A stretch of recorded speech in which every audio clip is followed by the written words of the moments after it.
பன்னிரு கண்ணும் பவள செவ்வாயும் நன்னெறி நெற்றியில் நவமணி சுட்டியும் ஈராறு செவியில் இடது குண்டலம்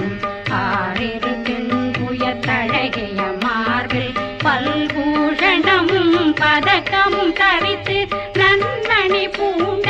நவரத்ன மாலையும் முப்புரி நூலும் முத்தடி மாறும் செப்பழகுடைய திருவயிறு